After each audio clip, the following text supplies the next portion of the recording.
Let's get you a shocking tale from India's IT capital. A Bengaluru woman coming back from a protest was allegedly sexually assaulted by her Rapido bike rider. The woman shared shocking details of her ordeal on Twitter. She claimed that seeing an isolated spot, the driver engaged in indecent exposure even as he continued riding the bike. After dropping her, he continued to harass her with repeated messages and calls, following which she filed a police complaint and the driver was arrested. Now, this woman has also called out Rapido and questioned the lapses in their system regarding the safety measures like background verification of drivers. Well, you being the victim, what exactly happened? Can you brief us what exactly happened on Friday after the protest? After the protest, I was going back home and I booked a Rapido taxi. And when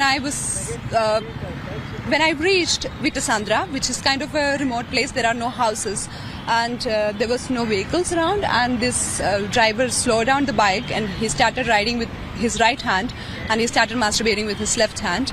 And I kept quiet because I was worried that if I make some sound or if I try to record, or even recording didn't even occur to me. I was frozen. And so I knew that if I speak up, maybe I'll put myself in danger. So I just kept quiet. And after about 300 meters, he continued doing that and the bike was moving very slowly. And when we reached the school, near to the school, he saw a vehicle coming because there's a turn and he saw a vehicle is coming. And he stopped and he started riding, and I kept thinking, what can I do right now? I need to get out of the situation. So when we were about this Vitasandra is also a little close to my home. So they once I reached, which is very close to my home, around 200 meters, I asked him to drop me there. So he dropped me there, and there was a tea shop nearby, and I stand there and I had a tea to make sure that this person goes back and he won't follow me home.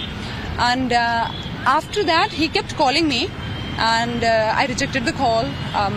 Then he started messaging me on WhatsApp, and I blocked his number and I reported this incident to Rapido, and they called me back saying that they blacklisted this person. So then he called me again saying that it was not me, it was my friend who came to pick you up, so please withdraw the complaint. And so I said I will not withdraw the complaint.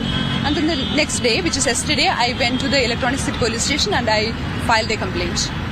So now, what is the further procedures that the cops will be taking, and what do you want to say about it? Because you're not from Bangalore, and you came to Bangalore in 2007, and you said 17. So you have settled here. So these incidents, will it affect you in future? I don't know about future, but I know that women are going through harassment, but it's not possible for us to keep moving from one place to another because harassment happening, right? Because it's happening everywhere. So rather than moving, I think we should start focusing on making all the places safer for women. And I don't know about future, but I don't plan to move out of Bangalore. I'm staying in Bangalore itself. And in terms of what's going to happen next, the police already arrested him. That's all I know right now, but I'll be going back to the station now and I'll get to know. So this is not the first incident that is happening with this Rapido bike taxi. So do you think that they have to ban the Rapido bikes?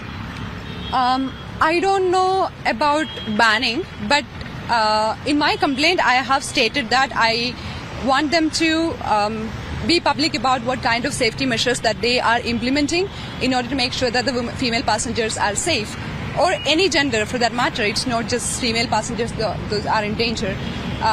So I don't know if they have an internal mechanism that works to resolve this kind of issues, because all I got is an automated email saying sorry for inconvenience. I don't think that is the right way to respond to it. But yeah, I want Rapido to come out and show us that this is the policies that they implemented, or this is what they are going to do to make sure that female passengers are safe. And if they fail to do that, then I don't know, maybe they will have to stop operating. I'm not sure what they can do. I don't think I know enough to have an opinion on that.